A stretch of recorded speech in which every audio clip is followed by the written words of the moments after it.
12월 9일 목요일입니다. 베드로전서 1장 우리가 함께 공부하겠습니다. 오늘이 이제 우리가 공동서신 공부한 지 10번째 강좌 시간인데 내가 안경을 얻어 두고 왔어요. 안경 얻어 두고 왔지.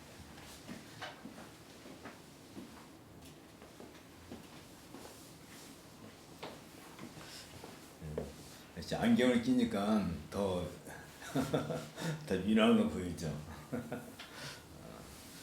그래서 이제 10번째 시간 하고 오늘로 일단 이번 학기는 전광을 하고요.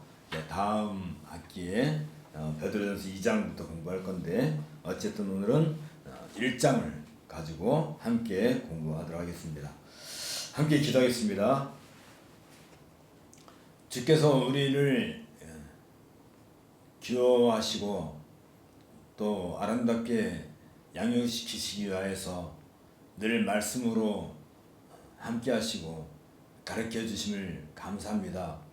우리가 이 복된 말씀을 듣고 배우고 익혀서 거룩한 하나님 나라의 백성의 도리를 잘 행할 수 있도록 은혜를 더하여 주옵소서. 예수님 이름으로 기도합나이다. 아멘. 공동서신을 얘기한다면 보통 이제 히브리서 다음에 나와 있는 서신들을 이제 공동서신이라고 얘기해요. 그런데 이제 성경을 이렇게 기록하신 분들이 이런 걸 염두에 두고 기록을 한 건 아니죠. 그냥 성경을 기록하신 분들은 성령의 감화 가운데서 복된 이 말씀을 어떻게 잘 그 시대 교회 성도들에게 전할 것인가 라고 했고, 이걸 이제 나중에 교회가 모아서 이제 정경화하게 되죠. 보통 AD 70년 이전에, AD 70년이라면 우리가 굉장히 중요한 연대라고 그랬어요. AD 70년은 성전 파괴가 있고, 이 성전 파괴로 말미암아 역사의 성격이 확실히 달라지죠. 성전 파괴 이전에는 이제 이스라엘의 경륜, 다시 말하면 구약이죠. 그리고 성전 파괴를 통해서 이제 신약의 교회 시대가 이제 이 중첩 기간, 그러니까 예수님께서 오셔서 예수님께서 이제 오시고 성령께서 이제 임재하시고 이게 오순절이죠. 그래서 교회 시대 시작되지만 이제 본격적으로는 성전 파괴 AD 70년을 우리가 늘 염두에 둘 때 교회의 가장 교회 시대, 말하자면 교회의 가장 근본 밑바탕 베이직이라고 하는 것은 결국은 경전이란 말이죠. 경전. 다시 말하면 우리가 알고 있는 신구약 성경 구약 39권하고 신약 27권에서 66권. 그래서 이제 우리는 이거 갖다 이제 성경 이제 66권이 이제 완성이 되는 거죠. 그러면서 본격적으로 교회 시대가 이제 시작됐다라고 이렇게 봐야 되는 거죠. 근데 이제 이런 것들을 중요하게 여기지 않으면 이제 어떤 문제가 발생이 되냐면, 이제 신약 성경 중에 이제 특히 이제 에베소서라든지 이런 것들은 바울이 직접 기록한 것이 아니고 이제 바울을 추정하는 바울파까지는 아직 아니지만 바울을 추정하는 사람들에 의해서 나중에 기록된 것이다. 그래서 이제 뭐 90년에 기록됐다든지, 또 요한 공동체라든지 바울 공동체 이렇게 이름을 붙여놓고 요한계시록 같은 경우는 보통 한 100년 이쪽 저쪽에서 기록한 걸로 얘기를 해요. 그뿐만 아니라 이런 것은 구약도 마찬가지죠. 모세 오경 같은 경우도 모세 시대에 기록됐다고 하지 않고 바벨론 포로 시기에 기록이 됐다.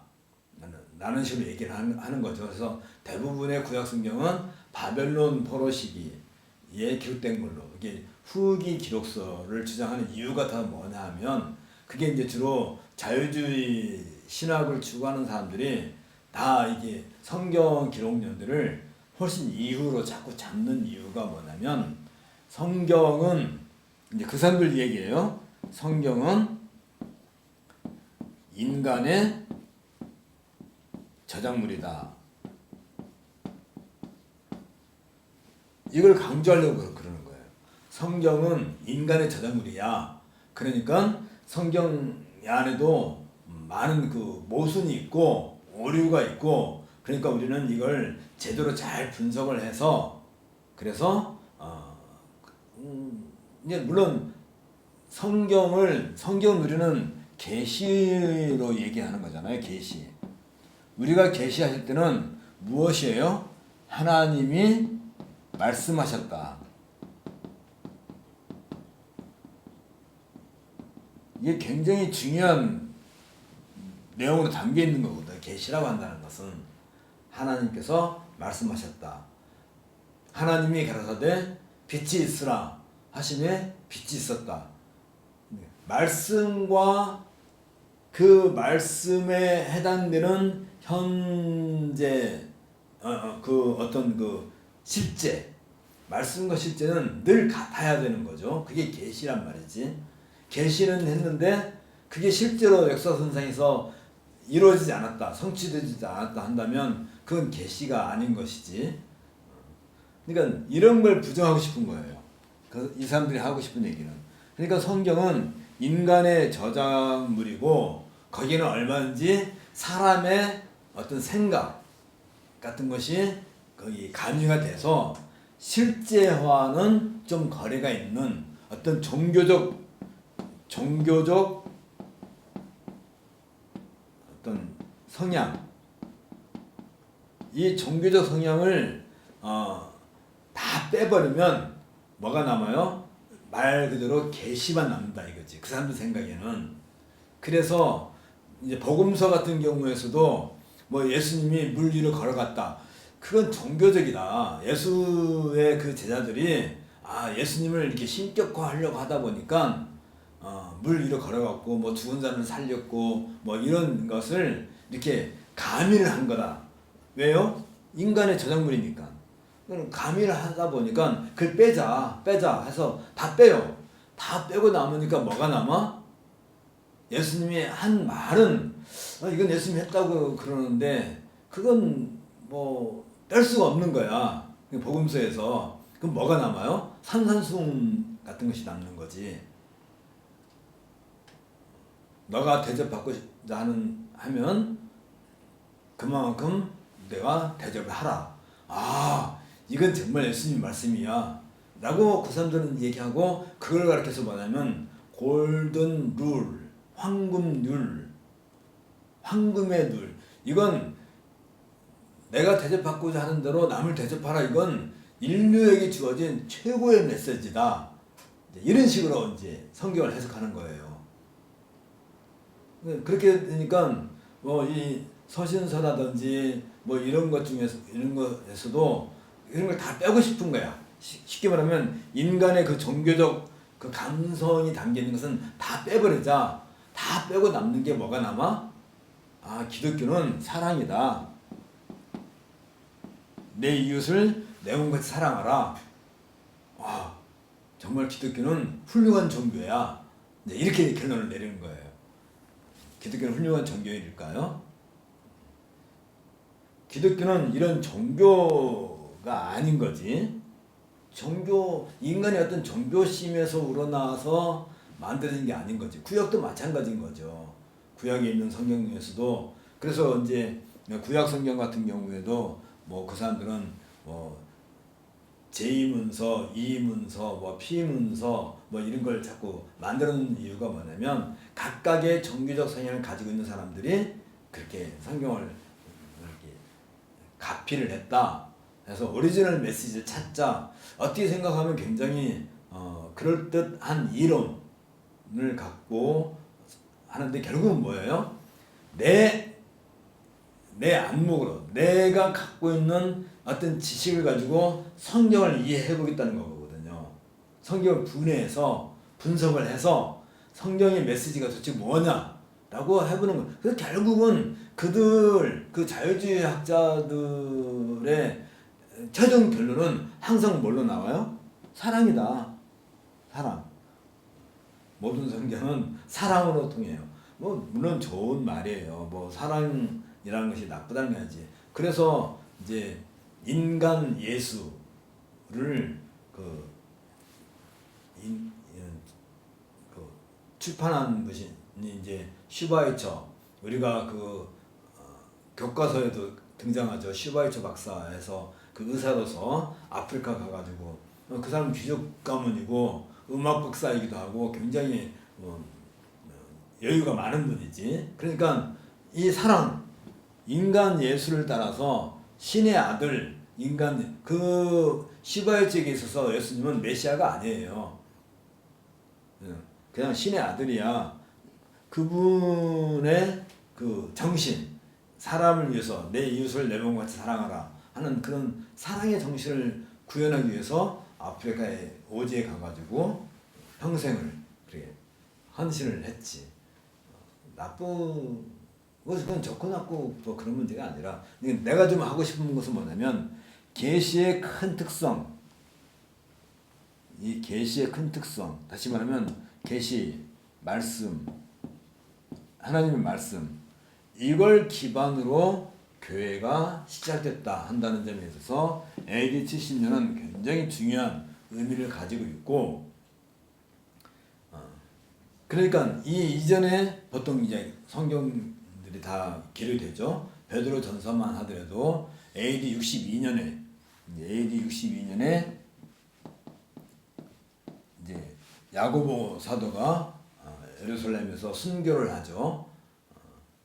우리가 이 앞에 배웠던 야고보서, 야고보 사도가 순교를 하고, 그리고 베드로는 이제 로마 중심으로 활동을, 소아시아와 로마 중심으로 활동을 하면서 아마 이때쯤에서 로마에서 이 베드로 전서를 기록하지 않았겠는가, 우리가 이제 그렇게 생각할 수 있고, 소아시아에 있는 교회 성도들에게 이 시대가 어떤 시대냐면 70년이라는 것은 굉장히 중요하다고 그랬어요.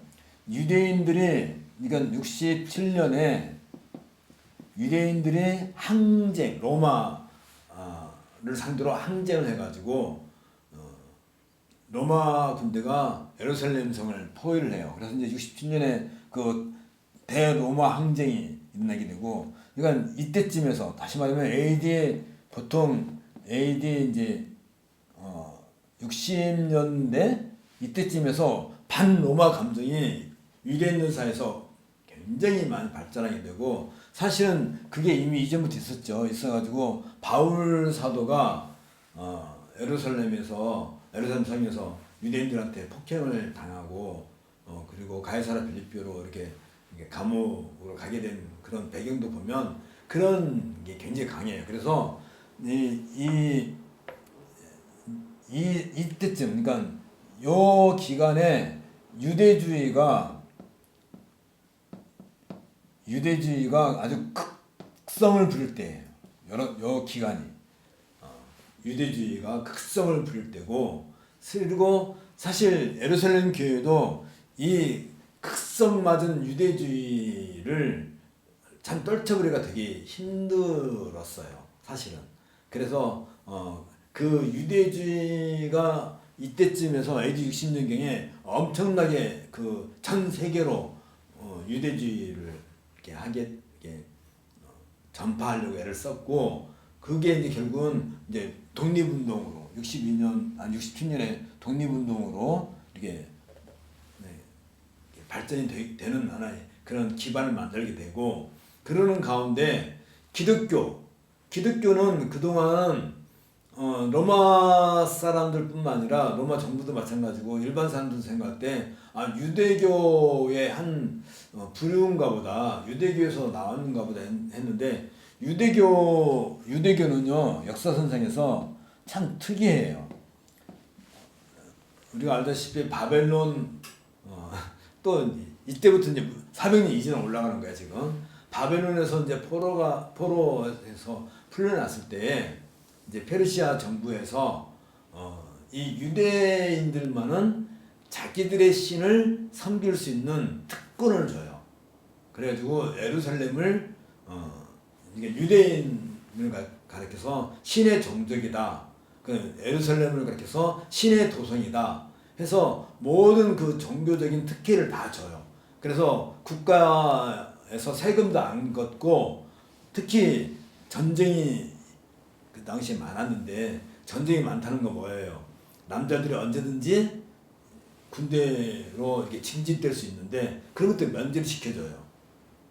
그러니까 이방 사람들 생각할 때 야 유대인이 되면 세금도 안 내고 군대도 면제받고 얼마나 좋은가.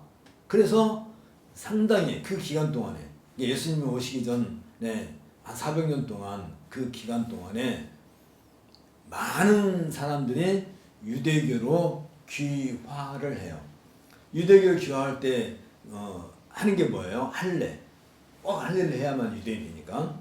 그래서 할례를 받고 유대교에 귀화하는 사람들이 되게 많아졌어요. 그렇게 되다 보니까 정작 예수님이 이 땅에 오실 때에 유대인, 그러니까 본래 유대인, 혈통적으로 온전한 유대인 혈통이 거의 다 없어졌어요. 그러니까 정말 유대인을 찾아보기가 나 유대인이야 그런데 다 코가 이제 원래 유대인들 코가 약간 너구리 코잖아요. 그 얼굴 피부색도 우리 황인종 같은 이런 피부색인데 그 아리안족이라든지 그 유럽의 그 키 크고 얼굴 하얗고 코가 뾰족뾰족 이렇게 코가 보통에서 이렇게 그래서 길쭉길쭉한 사람들 그런 유대인들이 많이 들어오게 되고 그러다 보니까 그 당시 예루살렘에서 유대인이 아니면 예루살렘에서는 뭐 아무것도 할 수 없으니까 당연히 이렇게 뭐 양을 사고 팔고 그러니까 예수님께서 성전에 들어가가지고 내 집을 강도의 굴로 만들지 말라 해서 성전을 정화시킬 때 거기에 장사하는 사람들이 전통적 유대인은 거의 없고 다들 그 외부에서 오는 사람들 장사꾼들 그래서 유대교로 할례받고 유대교로 기유해가지고 와서 모든 상권을 장악하고 뭐 이런 상황인 것이죠. 그러니까 아마 예수님께서 태어나실 때 그 마구간에서 잠을 잤을 때 그 집 주인도 전통적인 유대인인지 알 수는 없어요. 그러니까 오죽하면 마태복음 기록할 때 마태가 그 족보를 기록하잖아요. 그런 족보를 가지고 있는 유대인은 거의 찾아보기 힘들 정도로. 그리고 요셉도 전통적인 유대인 가문을 갖고 있고 마리아도 가지고 있고 해서 그 가운데서 예수님이 탄생했다는 것은 이건 그 당대에서는 기적이야. 쉽게 말하면 오늘날 우리가 단군의 후손이라고 우리 한민족을 가리켜서 말하지만 솔직한 얘기로 단군의 후손의 혈통을 가지고 있는 한 남자와 한 여자가 만날 수 있을까? 우리 한국에서? 있을까요? 그 사이에 다 이렇게 뭐랄까요? 가문이 서로 다 얽혀가지고 우리나라 역사를 보면 외국인들이 되게 많이 찾아오는 그러다 보니까 우리나라 순수한 대한민국에 하면 이제 그렇게 말하면 한민족이라고 할 만한 우리의 혈통을 가지고 있는 그런 가문 자체가 이제는 찾아볼 수 없어요. 예루살렘도 그 당시 그랬단 말이지. 그런데 그게 예수님이 그렇게 탄생했다는 것은 이건 정말 하나님께서 그 두 가문을 순수하게 보존해 주셨다는 놀라운 오죽하면 구약에서는 더 렘넌트 그 마지막 남은 자 남은 자, 마지막 남은 자가 예수님이라고 구약에서는 예언을 할 정도였으니까, 그러면 바울도 이미 이방인 피가 섞인 거고, 베드로 가문은 모르겠어요. 베드로라든지 다른 12제자 가문들 중에서도 유대인의 혈통이 강했지만 그 사이에 다시 말하면 바벨론 포로 이후에 400년 동안 유대인의 그 혈통이 다 이방인들과 이렇게 섞여가지고 사실은 말만 유대인이지 정상적 유대인 혈통을 가지고 있는 가문은 찾아보기가 쉽지 않은. 그러니까 마리아와 요셉의 두 가문이 만났다는 것은 이건 정말 있을 수가 없을 만큼의 기적 같은 일이 아닐 수가 없어요. 그렇게 해서 예수님이 유다의 혈통을 계승해가지고 예수님이 태어나잖아요. 유다 족속이잖아요, 예수님은. 이런 것은 정말 하나님께서 역사를 얼마나 철저하게 준비해 오셨는가. 이게 크리스마스가 가까우다 보니까 이런 얘기가 자꾸 나오게 되는데, 그러니까 내가 지금 강조하고 싶은 것은 하나님 말씀하셨다. 그래서 구약 경륜과 신약 경륜의 결정적인 AD 70년. 그러니까 AD 70년 이후에 뭐 성경이 기록됐다, 신약 성경에 어떤 것이 기록됐다고 주장하는 것은 대부분 다 자유주의 학자들이 하는. 왜 그런 얘기 한다고요? 성경은 인간의 저작물이다, 이걸 강조하고, 그래서 종교적 성향을 빼자. 그러면 순수한 계시가 남을 거다. 뭐 이런 엉뚱한 발상을 하게 돼요. 거기에 항상 뭐가 포함돼요? 이런 관점이 인본주의. 내 관점에서, 내가 알고 있는 관점에서, 사실 따져보고 본다면 우리 인간이 이 땅에 살 수 있는 기간이 100년이라 하는 건데, 100년 동안 공부한 사람이 수천 년의 역사를 꿰뚫어 볼 수 있을까요? 과연? 수천 년의 역사를 기록되어 있는 성경을 내가 알고, 내가 공부해봤자 얼마나 했겠어요? 한 40년? 50년? 공부한 그걸 가지고 성경을 재단해 보겠다, 이건 성경에서 빼야 된다, 뭐 이런, 굉장히 그건 교만한 거죠. 정말로 교만한 거고, 서론이 길어졌는데, 그래서 이 교회 시대가 본격적으로 시작됐을 때 이미 성경은 다 주어지고, 이 교회가 나아가야 될 어떤 그 신학적인 방향을 이렇게 기록해 놓은 것이 서신서들이고, 그 서신서들을 기록할 때 저자들은 순수한 그런 의미로서 기록했을 뿐이고, 나중에 이 성경을 이제 경전으로 이렇게 모았을 때 그걸 분류하는 작업을 하는 사람들이 이제 복음서, 그 사도행전, 그다음에 바울서신, 그다음에 이제 공동서신, 그다음에 계시록, 이렇게 순서를 모은 것뿐이에요. 그게 성경이 기록된 순서하고는 아무 상관이 없다고 그랬어요. 가장 먼저 기록된 성경이 신약에서는 갈라디아서라고 제가 전에도 얘기했었는데 기억하셔야 돼요. 갈라디아서를 잘못 알게 되면 그건 기독교가 아닌 거예요. 그때부터. 그러니까 구약에는 이미 400년 이전에, 그러니까 예수님이 오시기 전 400년 이전에 이미 구약 39권이 정경으로 받아들여졌어요. 이미 그렇게 정경으로 돼 있었고, 신약 27권에 대한 이야기를 놓고 볼 때는 그렇다 하는 것을 여러분이 염두에 두고, 베드로전서를 읽을 때 공동서신이니까 신약의 저 뒤에 있으니까 이건 중요하지 않다. 마태복음 제일 중요하고, 그 다음에 바울서신 중요하고, 그 다음에 공동서신이고, 이렇게 생각하면 안 돼요. 단지 성경을 출판하는 업자들이 이걸 좀 섹터화 시키다 보니까 그렇게 얘기한 거고, 특별히 히브리서 같은 경우는 상당히 그 저자가 누군가 이런 논란이 되게 많았어요. 왜냐면 다른 모든 서신서들은 인사말이 있고 그 인사말을 통해서 누가 저자인가를 거의 유추할 수가 있는데 히브리서는 그게 없어요. 그러다 보니까 도대체 이게 누구 작품인가? 근데 사실 초대교회는 그게 다 바울 서신이라고 다들 그렇게 알고 있는데 나중에 이제 출판하는 사람들이 이건 좀 애매하다. 그래서 어디에 넣어놨어요? 바울 서신하고 공동 서신 사이에다가 히브리서를 집어넣는 것뿐이에요. 사실은 히브리서는 상당히 일찍 기록된 서신이죠. 적어도 고린도전서 이전에 갈라디아서, 데살로니가 전서, 고린도전서, 그다음 로마서 그러는데 이 갈라디아서와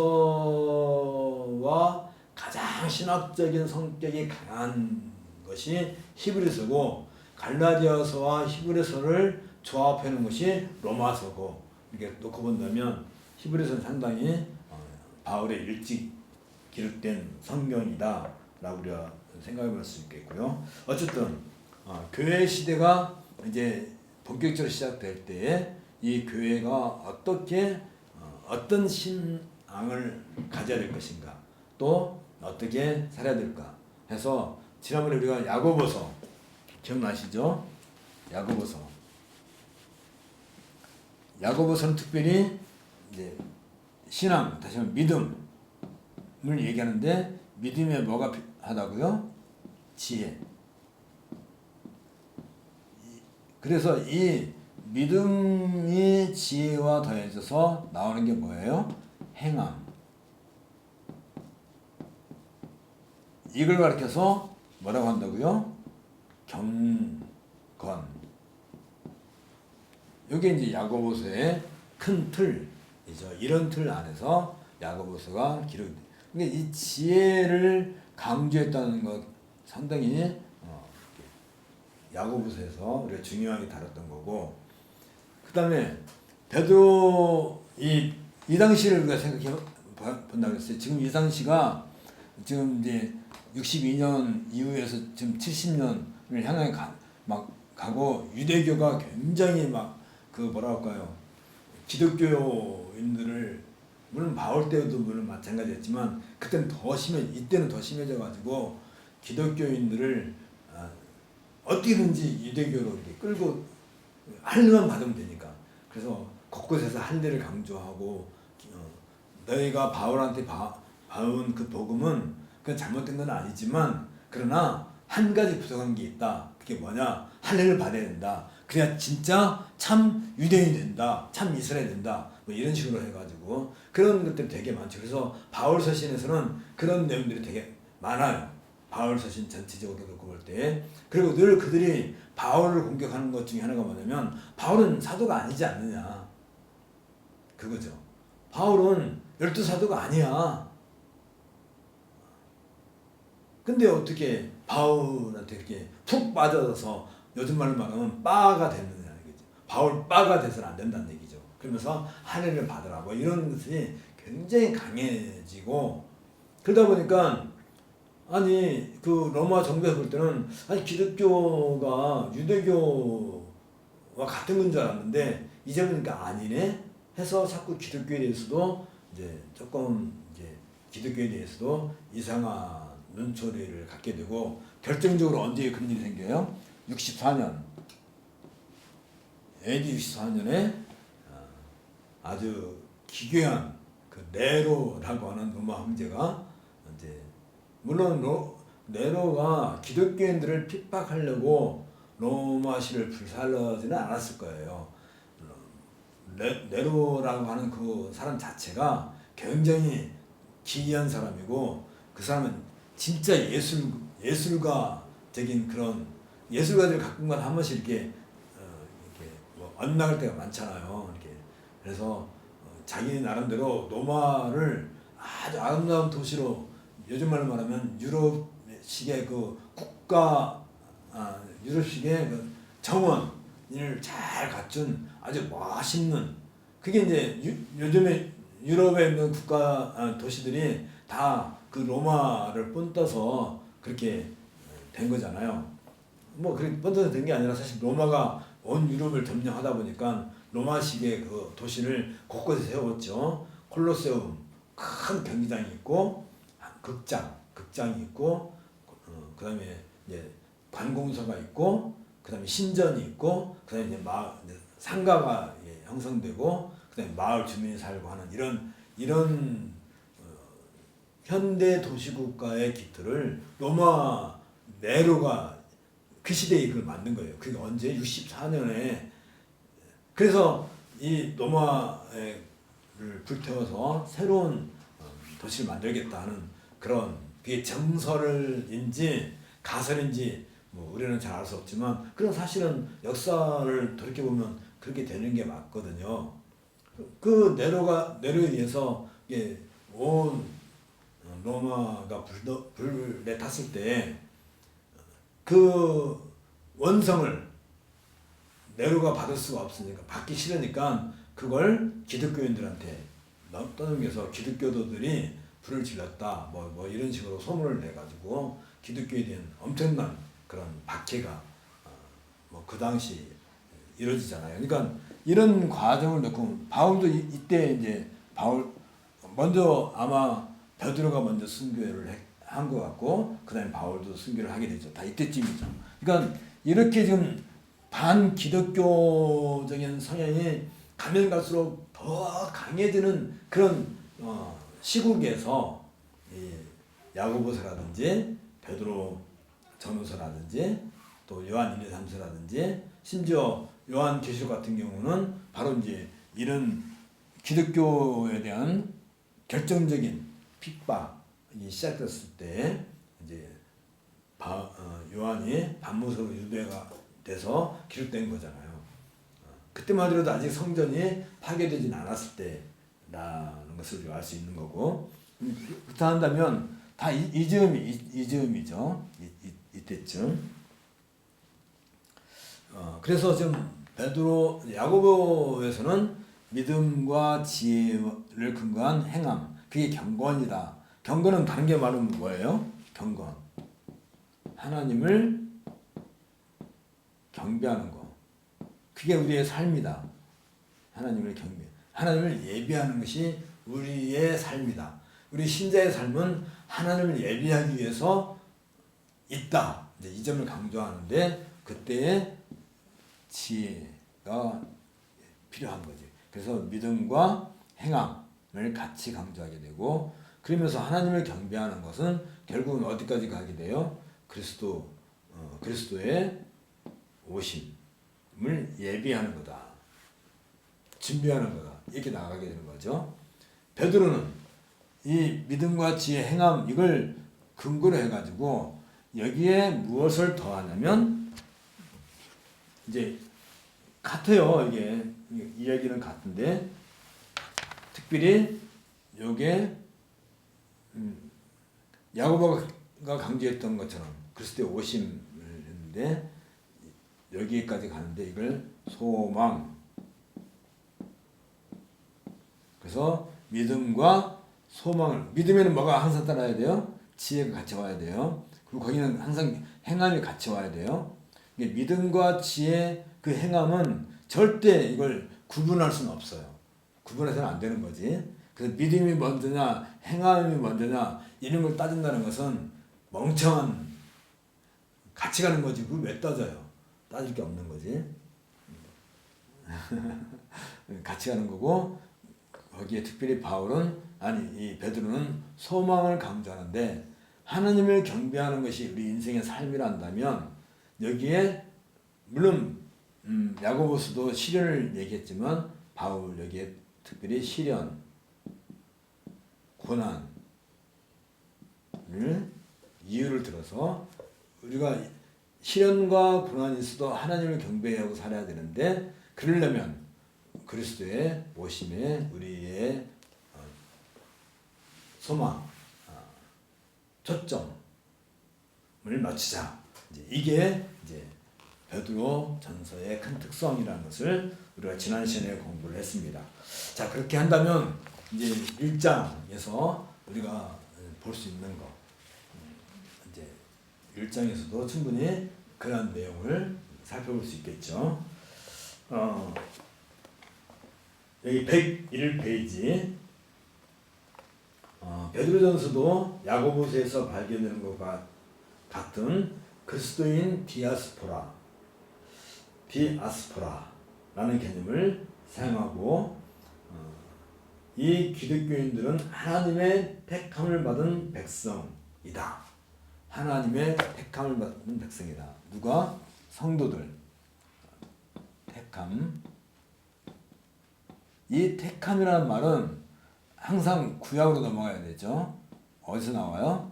출애굽기 19장 4절, 5절, 6절. 하나님의 선민, 하나님의 보물, 하나님의 소유, 보물, 그런 택함. 그러니까 이런 개념을 여기에다가 택함이란 말 속에 담아놓지 않으면 우리는 금방 신학적인 오류에 빠지기 쉬운 게 뭐냐면 내가 택함을 받았을까?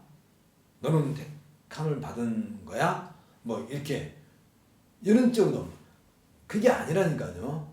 택함을 받았다 한다는 것은 이미 구약에서 충분히 하나님께서 택한 백성이 무엇인지에 대해서 구약에서 충분히 설명을 다 해줬단 말이죠. 그리고 택한 백성은 이렇게 살아라 라고 주신 게 뭐예요? 그게 십계명이잖아요. 율법. 십계명. 그런데 아무도 이 율법대로 살 사람이 없어요. 없죠? 왜? 이스라엘 역사가 증거해주잖아. 늘 그들은 왜 그렇게 하나님께서 하지 말라는 것만 골라서 하는지 정말 그냥 성질이 나. 그게 왜 그래요? 우리가 그렇다는 얘기지. 유일하게 이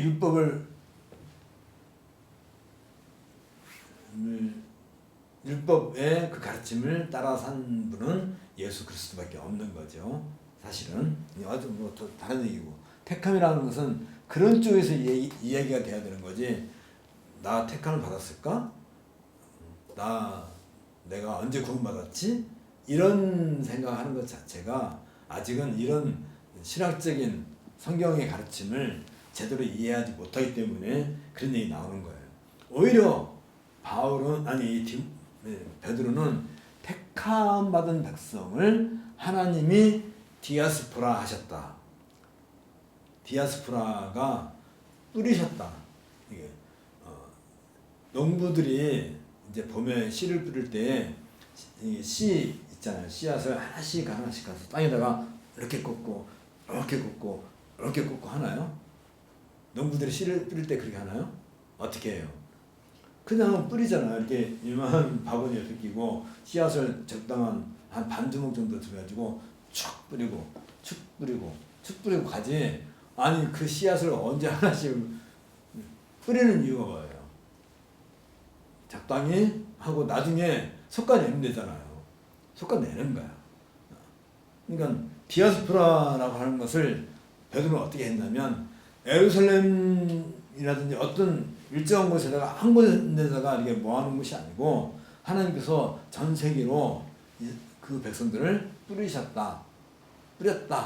이렇게 굉장히 멋있는 흩뿌리다. 흩뿌리다. 스플릿. 이 흩뿌리다는 말은 구약에서는 똑같은 말이 하나 있는데 그게 뭐냐면 이스라엘 백성들이 하나님 시내산에서 하나님과 언약을 맺을 때 핏뿌림 기억나시죠? 하나님과 언약을 맺을 때 피 이렇게 뿌렸단 말이죠. 핏뿌림. 피를 일일이 이마에다 갖다 바른 게 아니라 스프레이 됐단 말이에요. 뿌렸단 말이에요. 그래가지고 그들 몸에 그 피로 그들을 정화시킨 것처럼 이제는 반대로 이 신약에 택함을 받은 성도들을 하나님께서 스피릿 하셨다면 뿌리셨다. 그 말은 뭘 말하는 거예요?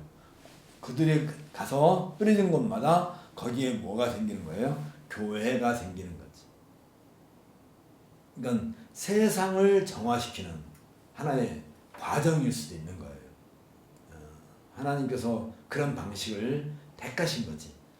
디아스포라는 말 속에는 고난, 또 시련, 뭐 이건 주로 유대인들이 이 디아스포라는 말을 많이 사용하는 이유가 뭐냐면 그들이 바벨론으로 아니면 전 세상으로 이렇게 흩어졌잖아요. 바벨론 그 공격으로 인해서 예루살렘 성이 침략당하고 유대인 나라가 완전히 이렇게 멸망했을 때 그들이 다 흩어짐을 당했잖아요. 전 세계로 다 흩어져 나갔을 때 그걸 이제 디아스포라라 한다면 하나님은 그러니까 하나님은 그 유대인들을 옛날에 디아스포라 하신 것처럼 신약 시대에 택한 백성들을 씨앗들을 알곡들을 어떻게 하는 거예요? 전 세상에 이 세상에 곳곳에 스프레드 하셨단 말이지. 그게 디아스포라. 굉장히 의미 있는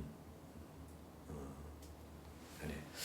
자, 그리스도인으로서 그들의 길은 그러니까 씨앗이 땅에 떨어져서 뿌리를 내리고 이제 거기서 떡잎이 나고 줄기가 올라오고 이파리가 피고 꽃이 피고 열매를 맺기까지의 그 과정은 그게 시련인 거지.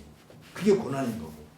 그러니까 우리가 언뜻 생각할 때 기독교인들의 시련은 어떤 뭐 이게 세상의 어떤 억압이나 압박이나 경제적인 고통이나 어떤 뭐 사회적인 어떤 그런 배경에 의해서 생기는 어떤 그런 고통, 고난 이런 것을 핍박이라고 생각이 쉬웠지만 사실은 하나님은 마찬가지잖아요. 우리는 농부는 씨를 뿌리고 이제 이렇게 비교하면 안 되겠지만 우리가 씨를 뿌리고 거기에서 계속 그 씨가 자라는 걸 지켜보고 있는 농부가 있나요? 와서 밥 먹고 발 닦고 자지. 그러나 씨는 그 땅에 떨어진 데서 나도 가서 씻고 잘 거야 하고 들어오는 게 아니죠. 그때부터 이 씨는 시련이 시작되는 거야. 고난이 시작되는 거야.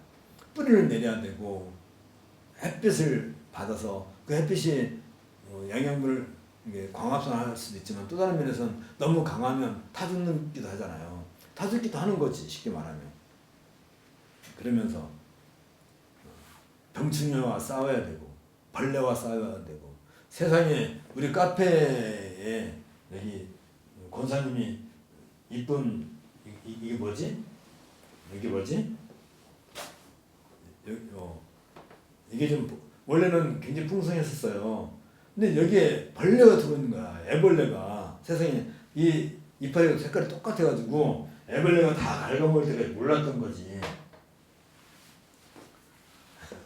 그러니까 벌레가 어떻게 들어왔을까? 저기 참 희한한 거예요. 어쨌든 간에. 그러니까 그렇게 싸워서 자란. 그러니까 제가 전에도 에덴 동산을 얘기할 때 하나님이 우리 성경은 아담을 두셨다라고 하지만 이게 원어적으로는 심으셨다 라고 얘기한다고 그랬죠. 이스라엘 백성을 애굽에서 옮겨가지고 가나안 땅에 심으셨다. 그러니까 씨를 뿌렸다 한다는 것도 또 다른 말로 말하면 심으신 거지. 우리 성도들을 내가 살고 있는 이 땅, 이곳, 현재, 지금 여기에 심으신 거지. 여기서 우리가 자라서 열매 맺기까지 그 과정을 우리는 시련이라고 해요. 그러니까 내가 좀 세상에서 좀 힘들면 왜 하나님 나를 시험하신가 이런 생각하는 것은 그건 못 나빠진 사람들 생각이고 우리가 당연히 성장하는 과정에서 애들도 자랄 때 성장통을 겪으면서 자라는 거잖아요. 그 갓난 애기가 뭐 잘못한 게 있다고 막 밤에 잠 못 자고 끙끙 막 울고 열이 막 40도까지 오르고 근데 이상하게 그 다음날 아침 되면 아무 일 없었던 듯이 그러면서 애는 푹푹 자라는 거잖아요. 그래서 성장통이라고 하는 거란 말이지. 그걸 우리는 시련이라고 말할 수 있겠고요. 베드로는 이제 이 서신을 시작할 때 가장 먼저 하나님을 찬송하는 거예요. 3절부터 12절까지 하나님을 찬송하는 그 내용, 그걸 베라카라고 그랬죠. 에베소서 1장 4절부터 12절에도 그런 베라카가 있었던 것처럼 3절부터도 그런 찬송시로 베드로는 시작을 하고 있어요. 자, 좀 더 구체적으로 들어가서 1장 1절에 예수 그리스도의 사도 베드로라고 베드로는 당당하게 이야기를 해요. 이 베드로라는 말 속에 참 의미심장한 내용이 담겨 있어요. 바울은 사신서를 기록할 때 상당히 자기를 소개할 때 좀 장황하게 설명을 많이 하는데 베드로는 아주 간단하게 설명을 해요. 바울은 많은 곳에서 사도성에 늘 도전을 받아왔어요. 자, 이게 다른 점이 있어요. 다른 모든 사도들은 예수님이 지상 생활을 시작하실 때, 공적인 사역을 시작하실 때 그들을 부르셨어요. 부활하시기 전이에요. 근데 사도 바울만은 부활하셔서 승천하셔가지고 하늘에서 직접 부르신, 그러면 누가 더 높다 낮다는 할 수 없지만 누가 더 바울은 이건 12사도하고 비교할 수 없을 만큼의 독특한 부름을 받은 사람이죠. 그런데 우리는요, 12사도, 바울, 어거스틴, 칼빈 이런 쟁쟁한 사람들, 바벤크라든지 이런 쟁쟁한 사람들이 다 살고 간 이후에, 그들이 신학적인 모든 것을 다 완성해주고 난 이후에 우리는 하늘로부터 부름을 받았어요. 그러면 우리는 얼마나 대단한 사람들이에요. 그걸 알아야 되는데 어쨌든 그래서 이 베라카를 통해서 여기 중요한 내용이에요. 이 찬송시에서 베드로는 성도들이 지금 온갖 형태의 다양한 방식으로 고난, 시련을 당한다. 이게 왜 그래요? 씨를 뿌렸으니까 씨가 자라서 열매를 맺을 때까지, 다시 말하면 교회가 완성될 때까지 그들은 당연히 그런 고난 가운데 있는 거지. 이거 없으면 그건 신자가 아니야. 택함 받은 사람이 아닌 거야. 택함을 받지 않으면 이런 고난 가운데 들어갈 이유가 없는 거지. 그렇지만 하늘에서의 장래를 바라보고 있기 때문에, 비록 어떤 거요? 그리스도의 다시 오신 이후에 새하늘과 새 땅을 우리는 바라보고 있기 때문에 지금 고난을 당한다 할지라도 하나님께서 그들의 약속하신 것을 담대하게 소망하며, 담대하게 소망, 그걸 확실하게 소망을 가질 뿐만 아니라 그 소망으로 인해서 기쁨을 어떤 건지 아세요?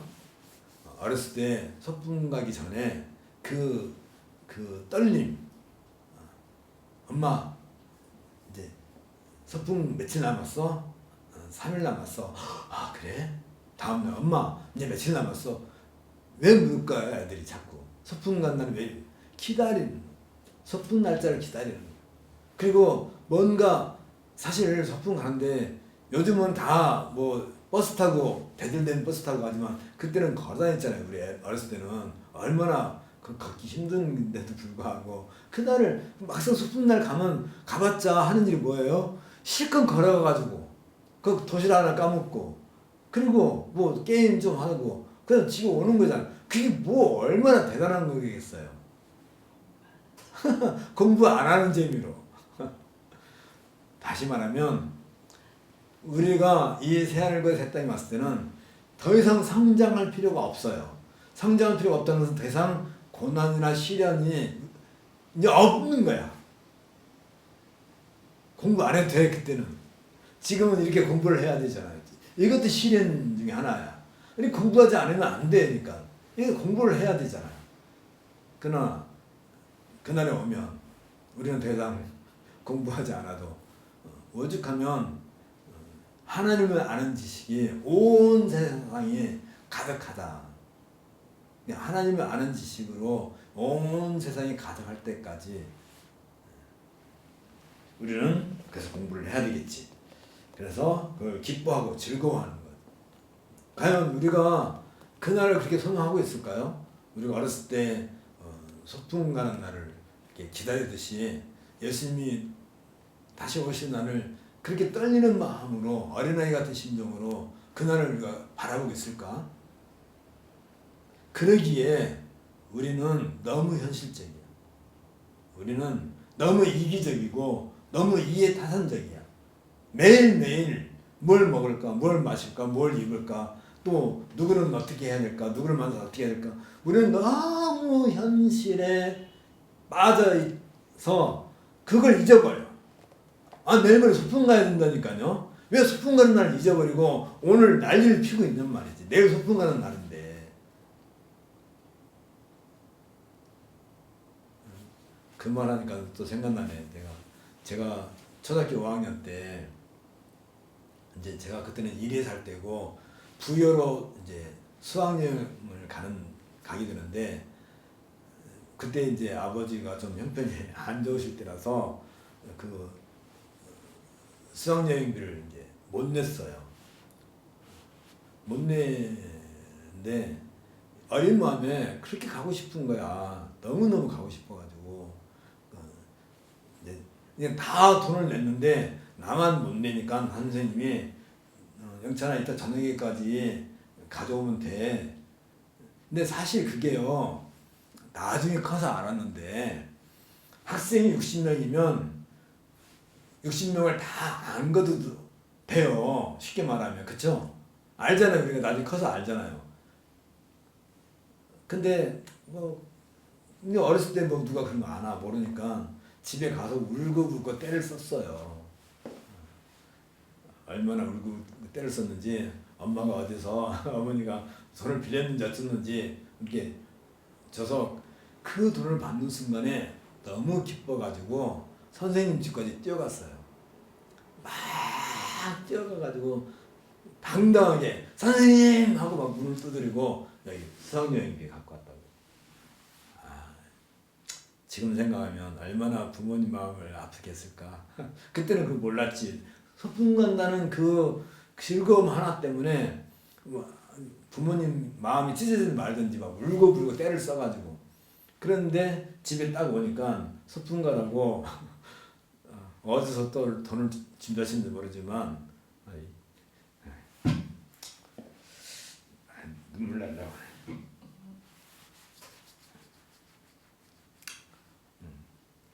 옷 한 번 하고 운동화를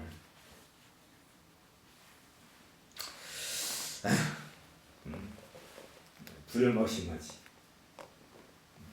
그러니까 그 소망이 그렇게 강한 거잖아요.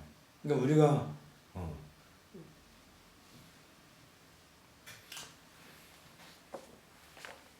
이게 나이가 들면 주책이 없는 것 같아요.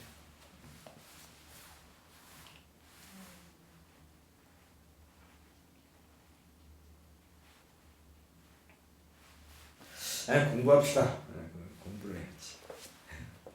그래서 이제 그런 소망이라는 것이 정말 그렇게 간절한 거예요. 그냥 있으면 좋고 없으면 말고 뭐 그런 얘기가 아니죠.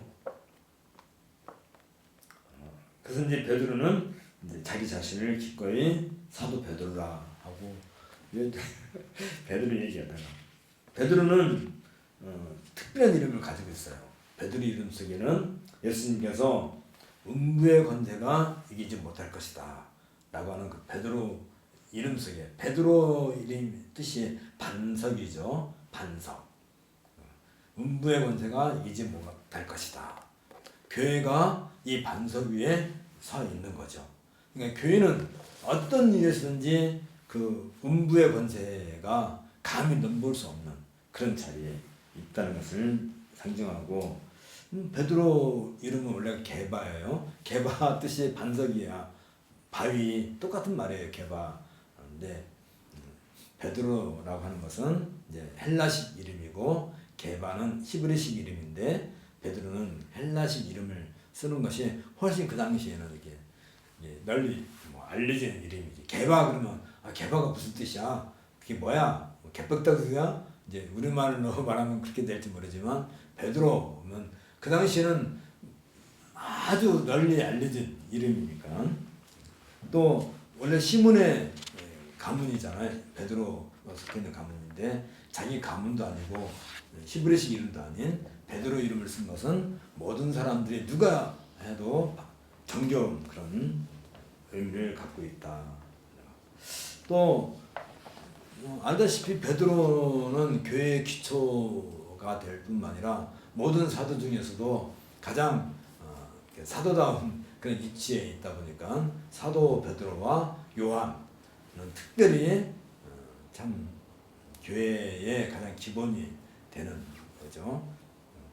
그러면서 베드로 사도의 하나의 큰 특성이 있는데 베드로가 사도행전 4장에 보면 성전 미문에서 안진뱅이를 일으킬 때 안진뱅이 거지를 일으킬 때 은과 금은 내게 없거니와 내게 있는 것을 내게 주노라 하면서 내게 있는 게 뭐예요? 예수 그리스도 이름으로 일어나 걸어라. 이게 단순히 그 한 사람에게 주어진 말이 아니라 이때부터 시작되는 모든 교회의 시작을 알리는 선언이에요. 내게 있는 것을 내게 주노니 예수 그리스도 이름으로 일어나 걸어라. 이게 이때부터 사도행전 4장에 있는 그 성전 미문, 성전이 있는 게 뭐예요? 원래 성전이 그런 연약함을 인정하지 않는 것이어야 되는데 이제 더 이상 성전은 그런 기능이 없고 말씀, 예수 그리스도의 이름으로 일어나 걸어라 하는 이 말로부터 교회가 본격적으로 시작되는 하나의 인류 역사에서 최고의 선언이라고 일어나 걸어라. 우리 성도들에게 그렇게 해서 우리는 부름을 받고 일어나 걸어서 교회의 회원이 되는 거예요. 자, 그건 여러분들이 읽어보시면 도움이 될 것 같고, 그래서 이제 이 103페이지, 102페이지 제일 아랫단에서부터 보면 그런 성도들 일어나 걸어라 라고 해서 교회가 세워지고 그 성도들을 하나님께서 어떻게 하셨다고요? 스프레이 뿌리셨다. 씨를 뿌리셨다. 디아스포라 하셨다. 이게 무슨 말이냐면 우리가 이 땅에서 우리는 뿌려진 씨야. 이 땅에서. 그러면 결국 뭐가 남아야 돼요? 뿌리를 내리고 줄기가 올라오고 이파리가 피고 꽃이 피고 열매를 맺는 그 과정이 남아있는 거지. 그걸 위해서 우리가 존재하는 거고 그 자체가 하나님을 기뻐하는 일이고 하나님을 영원하게 하는 일이에요. 씨를 뿌렸는데 씨를 뿌렸으면 거기서 새순이 막 올라와야 되잖아요. 근데 안 올라오면 농부의 마음이 얼마나 아프겠어요. 그래서 이때부터 우리는 새로운 시대가 시작되는 우리는 그런 존재들이 그래서 디아스포라는 씨를 뿌리게 되고 그 결론은 뭐예요? 열매를 맺는 걸로 나와야 되겠죠.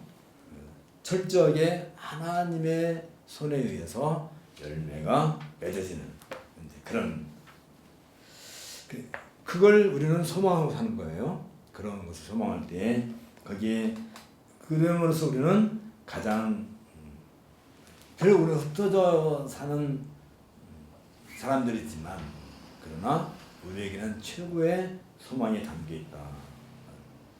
그게 택하심을 받은 사람들이다. 여기 103페이지 가운데 바로 위에 베드로는 그들을 가르쳐서 곧 하나님 아버지의 미리 아심을 따라 성령의 거룩하게 하심으로 순종함과 예수 그리스도의 핏부림을 얻기 위하여 택하심을 입은 자들.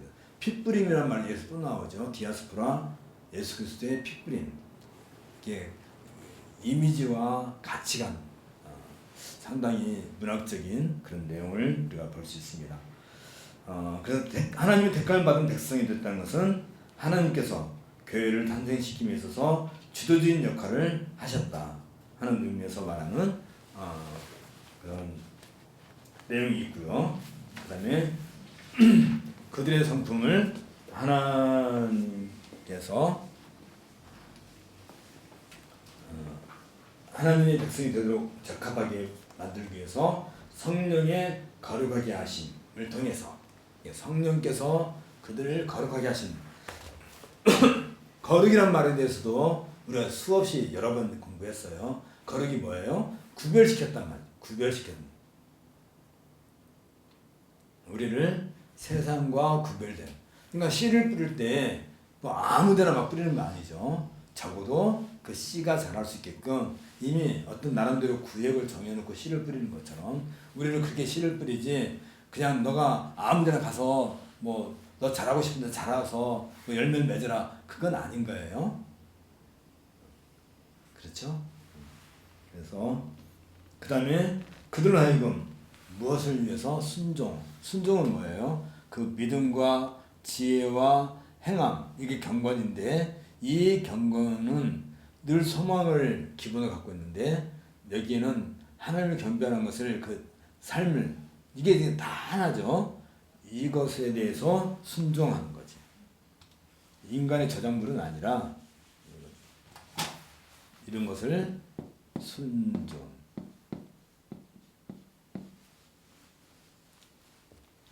이러한 삶에 우리가 순종한다는 것은 이러한 삶을 내가 받아들이는 것을 얘기하는 거죠. 그래서 하나님의 선택은 하나의 비밀에 원래 이건 하나님의 경륜에 속한 것이고 하나님의 일이고 이건 숨겨진 일이야. 감춰진 일이야. 왜 감췄어요? 때가 되면 나타나게 되니까. 그러니까 감췄다는 것은 남들이 보지 못하게 감췄다는 것은 그 자체가 비밀인데 이렇게 비밀을 하는 이유가 뭐예요? 보호하기 위한 것이지. 우리는 알아. 저들은 몰라. 이 차이인 것이지 우리도 모르는 것은 아니에요. 우리는 이미 알고 있는 거지. 그게 바로 계시지. 그래서 모든 사람은 성령의 증거로 말미암아 자신의 선택, 내가 택함을 받았다는 것을 이미 알고 있어야 되는 것이고 그렇죠? 이미 알고 있는 거지. 그래서 그 믿음 가운데서 택함을 받은 성도들은 교회에 들어옴으로써 고백을 하고 택함 받은 백성인 것을 알게 되는 거죠.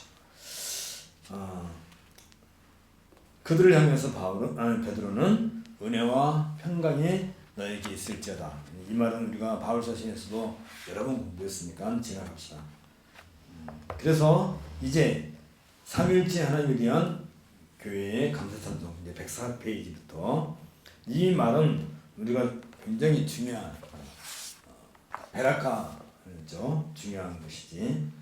베드로전서 1장 3절부터 5절 여기 104페이지 가운데 조금 아래에 있는데 읽어보면 찬송하려다 이게 베라카란 말이에요. 찬송하려다 우리 주 예수 그리스도의 아버지 하나님이 그 많으신 긍휼대로 예수 그리스도의 죽은 자 가운데서 부활하심으로 말미암아 우리를 거듭나게 하사. 그러니까 예수님이 십자가에서 죽으시고 부활하신 것처럼 우리도 그렇게 거듭나게 하셨단 말이죠. 우리가 거듭났다는 것은 그런 의미야. 예수님처럼 십자가에 죽었다가 다시 부활했던. 그렇게 해서 산소망이라는 것은 뭐냐면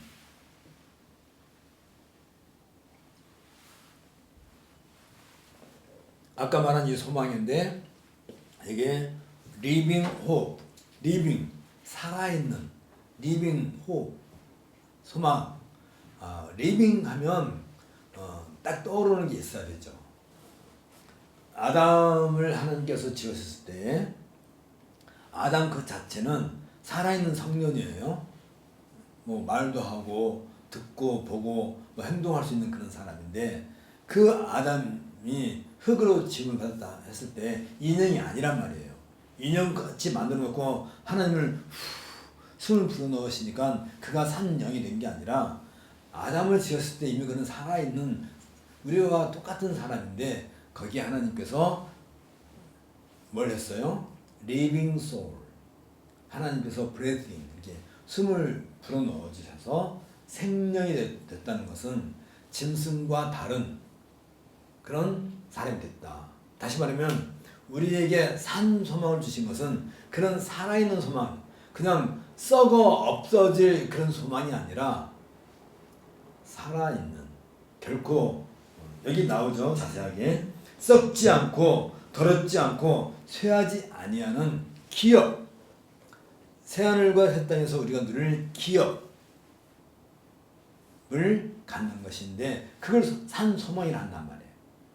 그러니까 썩지도 않고 또 더럽지도 않고 쇠하지도 않는 그 새하늘과 새 땅에서 누리게 될 그 영광스러운 기업,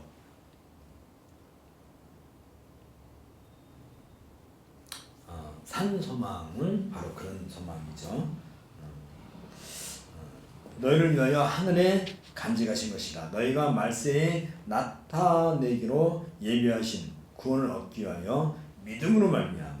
얘도 믿음이 들어가요. 믿음으로 말미암아 하나님의 능력으로 보호하심을 입었나니. 하나님의 능력으로 보호하심을 입었다. 마치 씨를 뿌려놓고 그냥 놔두는 게 아니라 이렇게 뭐 이렇게 비닐로 쳐서 병충해를 막아준다든지 또 농약을 친다든지 거름을 친다든지 그런 하나님의 일하심이 늘 우리에게 함께 하는 것이죠. 그리고 여기 105페이지 가운데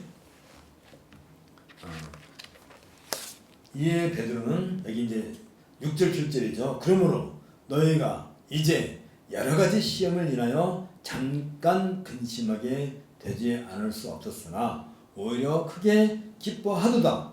너희 믿음의 시련이 불로 연단하여도 없어질 금보다 더 귀하여 예수 그리스도에 나타나실 때에 칭찬과 영광과 존귀를 얻게 하려 함이라. 우리의 믿음은 그렇다는 얘기예요.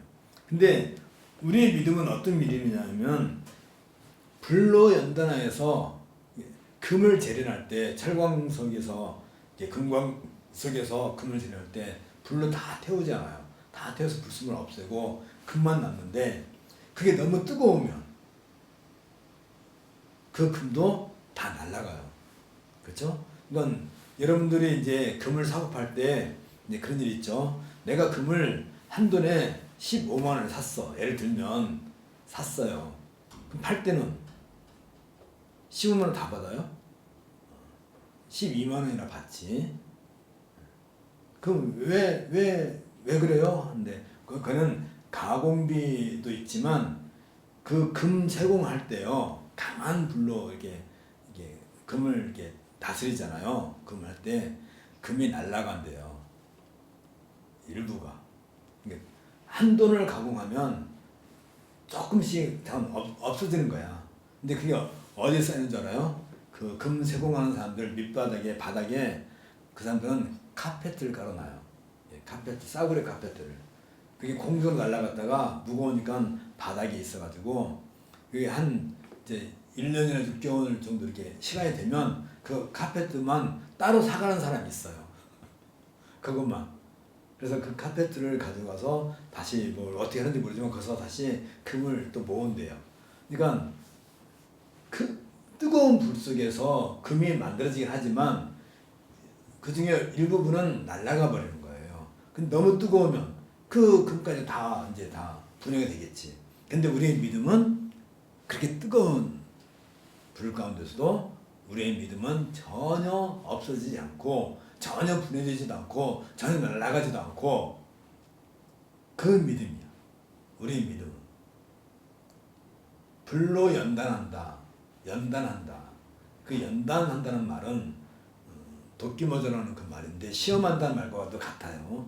그 말은 뭐냐면 아까 말한 것처럼 금광석을 캐다가 불로 연단하는, 그래서 풍문불로 이렇게 해서 금을 이렇게 재련해내는 것처럼 우리의 믿음을 그렇게 하는데, 금은 다 타서 날아간다 할지라도 우리의 믿음만은 절대로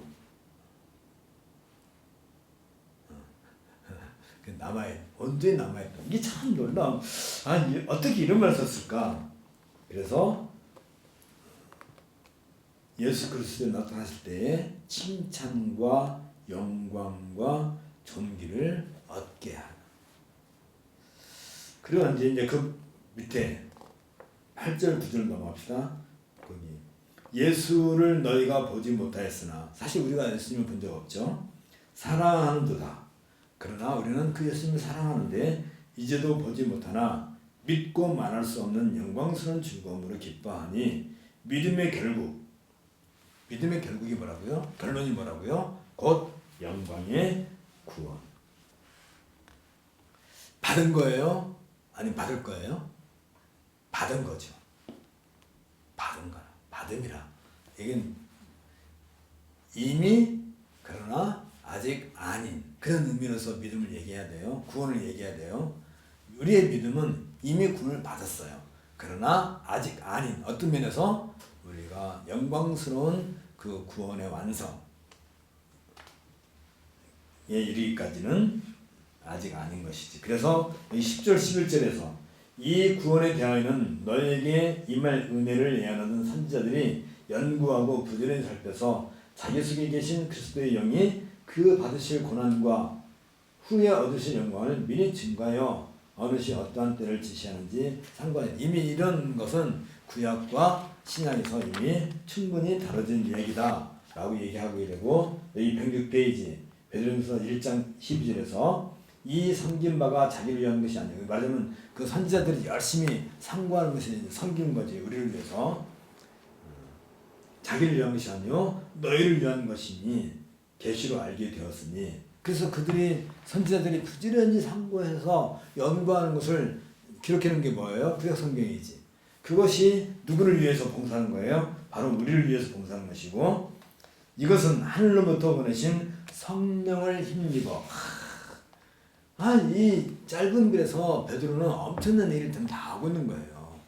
성부와 성령과 성자에 의해서 우리에게 믿음이 주어지고, 이 믿음은 불같은 연단을 당하여도 없어지지 않을 것이고, 그 결국은 구원, 영광스러운 구원을 올 것이고, 이것은 이미 선지자들이 수천 년부터 부지런히 연구해서 우리에게 보여준 것이고, 그리고 하늘로부터 오신 성령께서 우리에게 그 계시를 깨닫게 해서 성령을 힘입어 복음을 전하는 자들로, 말하는 사도들로 인해서 이제 이게 너희들에게 주어진 것이다 라고 하는 것이니까.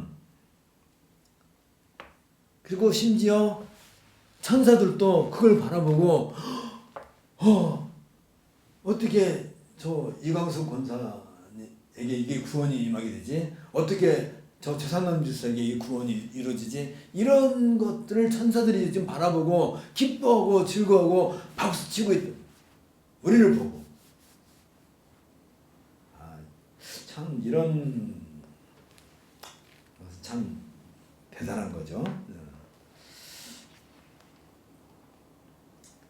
그래서 그렇게 태어난 것이 우리다. 그렇게 태어난 우리는 그냥 어떻게 우연히 우리에게 구원이 임한 게 아니고 믿음이 임한 게 아니라 그렇게 이미 창세전에 하나님께서 계획하시고 성령께서 우리에게 그것을 임하게 하시고 그리스도의 피 흘리심을 통해서 우리에게, 아까도 얘기했죠, 핏부림, 구약의 이스라엘 백성들과 하나님 사이에 그 언약을 맺을 때 핏부림 행한 것처럼 우리도 언약의 자손으로 예수님께서 피를 뿌려주시고, 그걸 우리는 매주일 예배 시간에 그걸 경험하는 것이죠. 성찬을 통해서 아니면 말씀을 통해서 경험하는 것이고, 이런 것들을 이렇게 해서 우리는 이제 하나의 교회로 태어나게 되고, 여기 106페이지 가운데 13절. 그러므로 너희 마음의 허리를 동이고 근신하여 예수 그리스도에 나타나실 때에 너에게 가져올 은혜를 온전히 바랄지니라. 이게 뭐예요? 소망이지. 소망.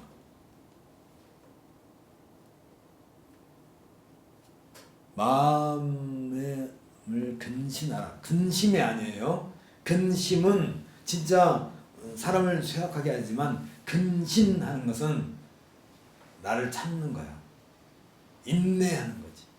그래서 나를 강하게 하는 거지.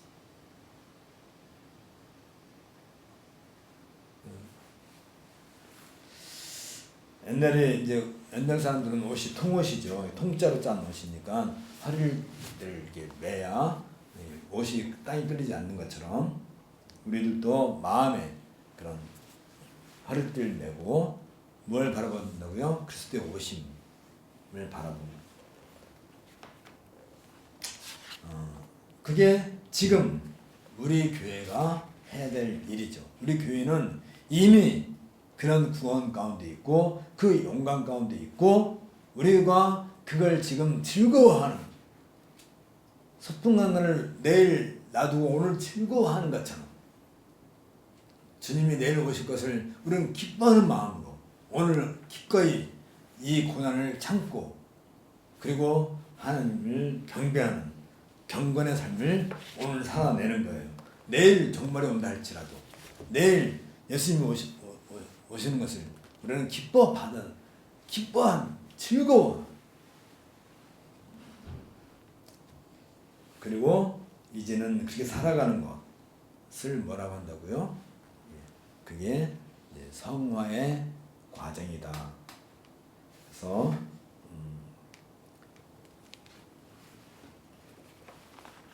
특별히 이제 107페이지 이제 제 아래 우리가 성도들을 한다는 것은 가장 먼저 우리는 하나님의 소유다.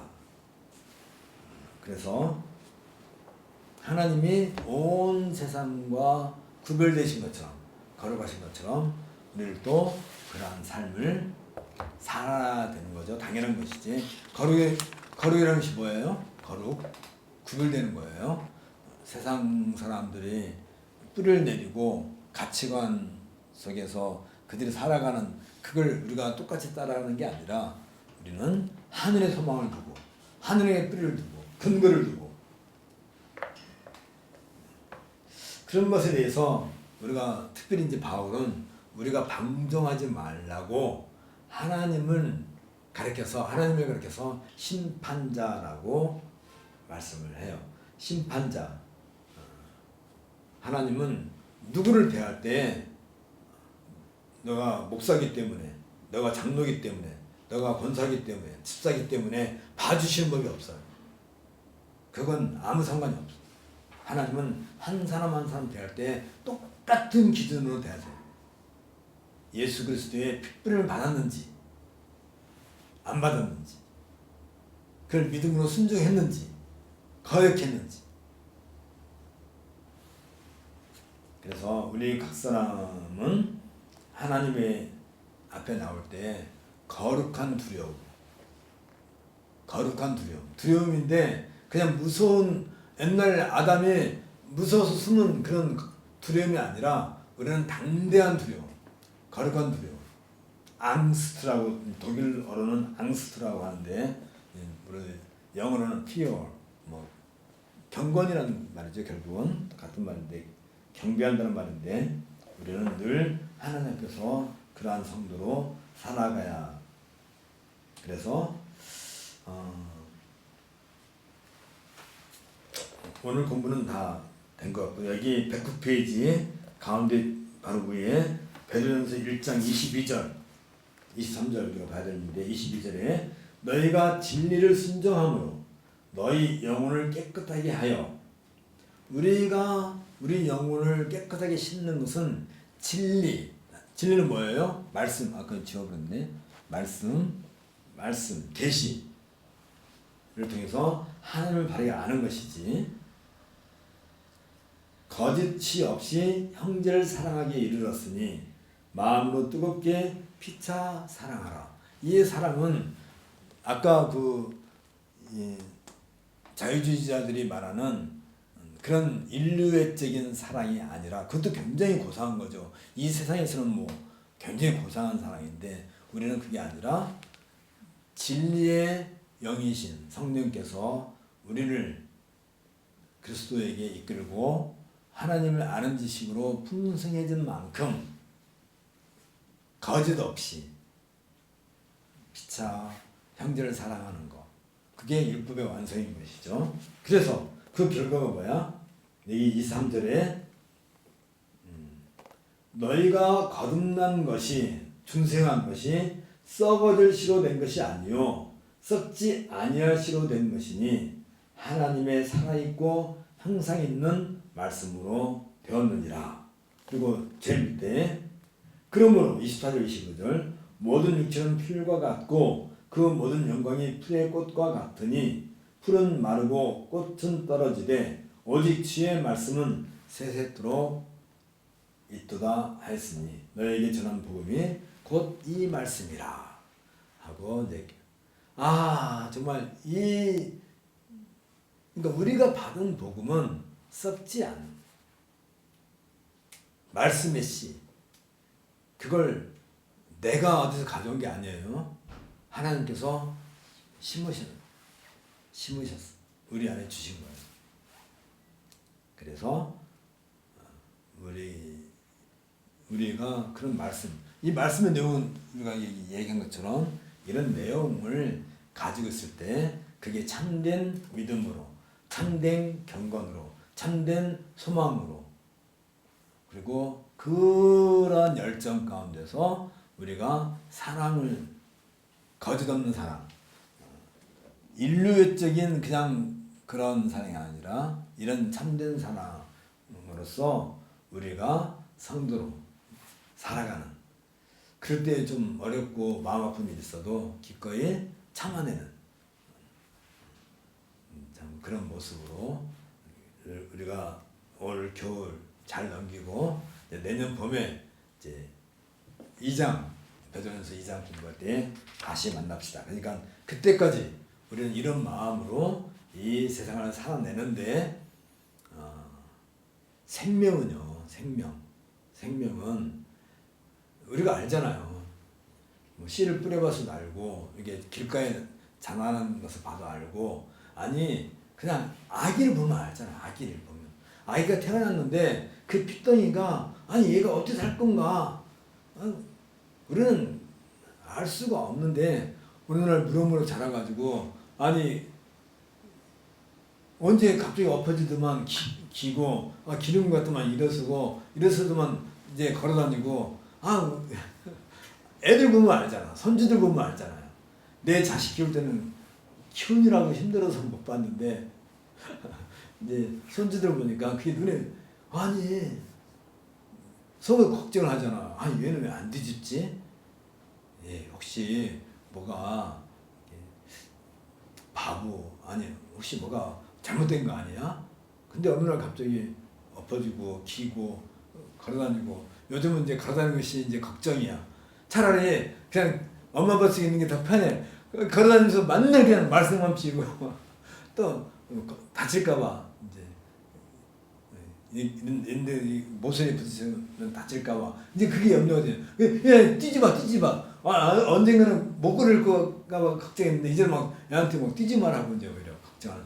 생명은 참 놀라운, 우리 안에 담겨 있는 생명이, 그런 믿음이 하나님께서 염려할 정도로, 야 이놈아 제발 좀 그만 할 정도로 하나님이 우리를 염려하실 만큼 우리 믿음이 살아서 활동력이 있고, 그게 뭐라고요?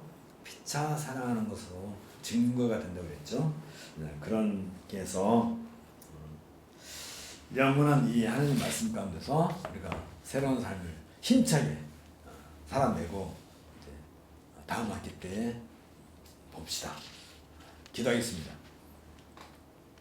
하나님, 오늘도 우리에게 이 귀한 말씀을 통하여서 우리의 영혼을 다시 활기롭게 생기차게 해주심에 감사를 드립니다. 우리 안에 리빙 호프, 살아있는 산 소망을 주심을 감사드리고, 우리가 이런 소망을 가졌은즉 당당하게 이 세상에서 어깨를 펴고 가슴을 펴고 살아갈 수 있도록 은혜를 더하여 주옵소서. 예수님 이름으로 기도합니다. 아멘. 수고하셨습니다. 이제 다음 시간에 또 봅시다.